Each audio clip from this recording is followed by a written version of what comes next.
আসসালামু আলাইকুম সুপ্রিয় দর্শক, আশা করছি আপনারা সবাই অনেক ভালো আছেন, সুস্থ আছেন। আমি পাঁচবিবি থেকে জাকিয়া সুলতানা বলছি।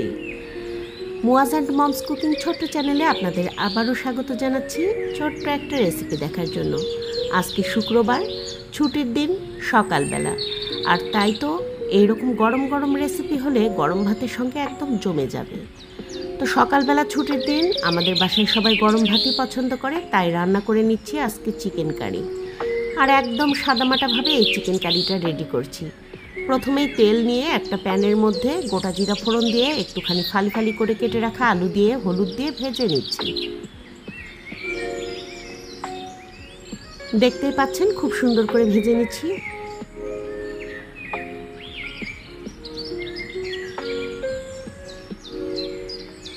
আর এখন এই আলুটাকে একটু ঢাকনা দিয়ে ঢেকে দেব।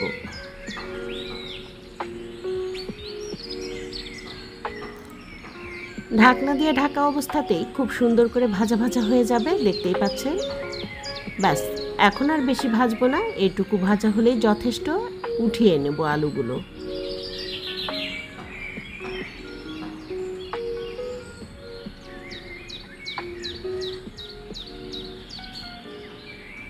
আলুগুলো উঠিয়ে নিয়ে ওই একই তেলের মধ্যে পেঁয়াজ কুচি দিয়ে দিচ্ছি।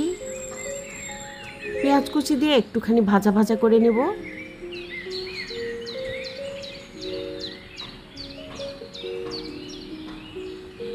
একটু গোটা জিরা ফোড়নে দিচ্ছি, তার সঙ্গে দিয়ে দিচ্ছি কয়েকটা লং, কিছুটা গোলমরিচ নিয়েছি, এই গোলমরিচগুলো থেতো করে দিব।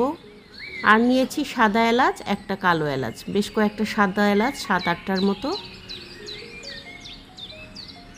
একটু দারুচিনি হাত দিয়ে ভেঙে ভেঙে দিয়ে দিচ্ছি বড় টুকরোগুলো। একটা তেজপাতা মাঝখান থেকে ছিঁড়ে নিয়েছি, সেটাও দিয়ে দিচ্ছি।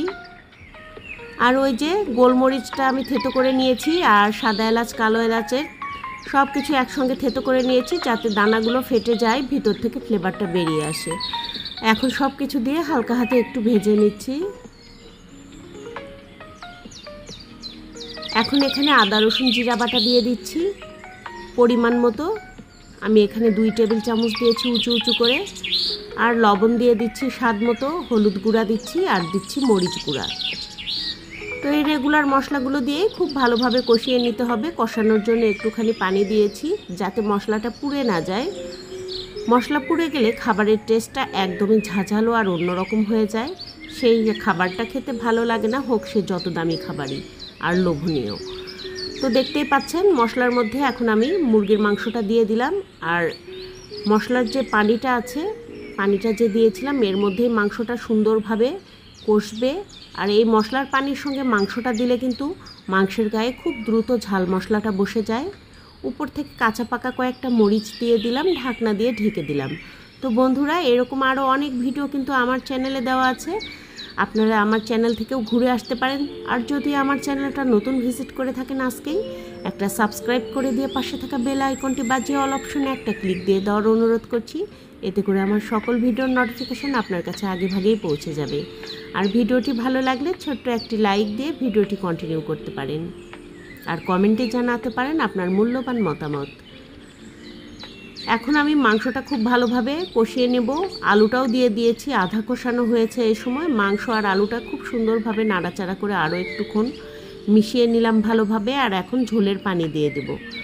আর চুলার জালটা একটু মিডিয়াম করে রাখবো, আর সেই উত্তাপে খুব সুন্দরভাবে মাংসটা ভুনা ভুনা হয়ে যাবে। এটা খুবই নরম মাংস, যেহেতু রোস্টের মুরগিগুলো যেগুলো আমরা নেই, সেই রোস্টের মুরগিগুলোই আমি রান্না করছি। তো খুবই দ্রুত সিদ্ধ হয়ে যাবে, সিদ্ধ হওয়ার বাড়তি কোনো প্যারা নেই। তো দেখতে পাচ্ছেন রান্নাটা একদম কমপ্লিট হয়েছে। আমি আরও পরবর্তীতে একটুখানি ঝোল দিয়ে আবারও ভালো করে অফ ক্যামেরায় কষিয়ে নিয়েছি। তো এখন একটু ভাজা জিরার গুঁড়া আমি উপর থেকে ছড়িয়ে দিলাম, আর খুব ভালোভাবে এটা মিশিয়ে নিচ্ছি। একটু পাতলা টাইপের ঝোল হবে, খুব অল্প তেল মশলায় আজকে গরমের দিন সকালবেলা রান্নাটা হচ্ছে। তো বন্ধুরা, এইভাবে কিন্তু রান্না করে খেলে দুর্দান্ত লাগে। গরমের দিন বেশি ঝাল মশলা দেওয়া খাবার খেতে একদমই ভালো লাগে না। চাইলে এভাবে আপনারাও রান্না করে নিতে পারেন। আর আমার রান্নাটা কমপ্লিট হয়ে গেছে, আমি চুলাটা অফ করে দিয়েছি অনেক আগেই। আর এখন কিছুক্ষণ দমে রাখার পর আমি এখন সার্ভিং বলে একটা সার্ভ করে নিচ্ছি, দেখতেই পাচ্ছেন। দুর্দান্ত টেস্ট হয়েছিল। আর এরকম সাধারণ মশলায় রান্না করে নিলে, অল্প করে মশলা দিয়ে রান্না করে নিলে খেতে খুবই ভালো লাগে। তো বন্ধুরা, এই ছিল আমার আজকের রেসিপি।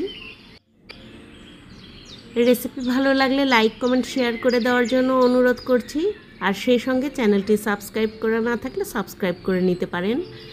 আর পাশে থাকা বেল আইকনটি বাজিয়ে অল অপশনে একটা ক্লিক দিয়ে দিতে পারেন। আবারও বললাম কথাগুলো, কারণ আমার একটা ছোট্ট চ্যানেল, আপনারা একটু এইটুকু সহযোগিতা করলে আমার চ্যানেলটা আরেকটু গ্রো করতে পারে বা এগিয়ে যেতে পারে। তাই আপনাদের সহযোগিতা আমার একান্ত কাম্য। আর বন্ধুরা, যারা আগে থেকে আমার সঙ্গে আছেন তাদেরকে জানাচ্ছি অসংখ্য ধন্যবাদ এবং অনেক অনেক শুভকামনা। তো সবাই ভালো থাকবেন, সুস্থ থাকবেন। আজকের মতো বিদায় নিতে চাই। দেখা হবে ইনশাল্লাহ নেক্সট কোনো ভিডিও নিয়ে। সে পর্যন্ত বিদায়। আল্লাহ হাফিজ। আসসালামু আলাইকুম।